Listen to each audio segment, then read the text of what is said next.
Assalamualaikum warahmatullahi wabarakatuh. Saya Kiana Fiza Wijaya dari kelas 911 akan menceritakan tentang migrasi pada ikan salmon.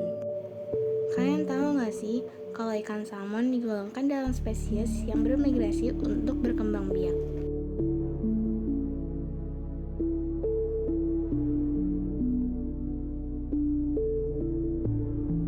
Meski dilahirkan di air tawar, pada saat remaja mereka akan kembali bermigrasi ke lautan, kemudian kembali ke tempat di mana mereka dilahirkan untuk bereproduksi. Setiap tahun, ikan salmon akan bermigrasi dari Samudra Pasifik atau Samudra Atlantik menuju sungai tempat mereka dilahirkan. Jika dihitung, perjalanan yang dilakukan oleh ikan salmon bisa mencapai 1000 km lebih. Bahkan, saking jauhnya, banyak ilmuwan yang mengatakan jika migrasi yang dilakukan oleh ikan salmon adalah migrasi terberat di dunia satwa. Dalam migrasi ini, ikan salmon harus menghadapi tantangan yang sangat berat. Selain harus menghindar dari serangan para predator, ketika sampai di hilir sungai, salmon harus berenang melawan arus deras untuk sampai ke tempat menetaskan telur. Menurut data yang dilansir oleh Scientific American, agar tidak tersesat dalam perjalanan menuju ke kampung halamannya, ikan salmon mengenali intensitas kekuatan dan sudut medan magnet bumi.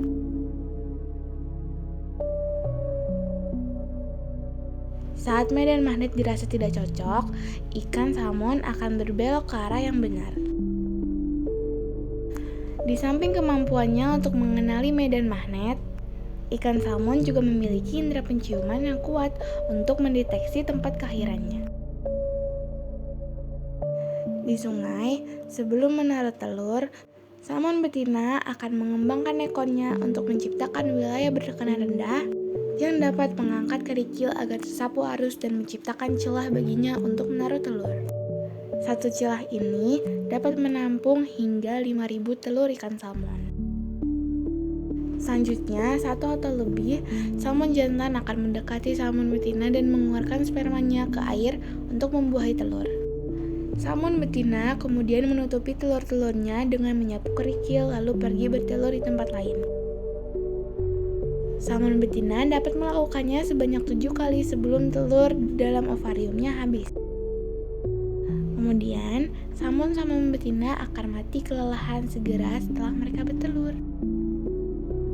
Telur harus diletakkan di bawah kerikil di sekitar air yang dingin dengan arus yang baik sebagai suplai oksigen. Salmon muda akan menetap di perairan air tawar tempat ia dilahirkan selama 3 tahun, sebelum akhirnya mereka bermigrasi ke lautan.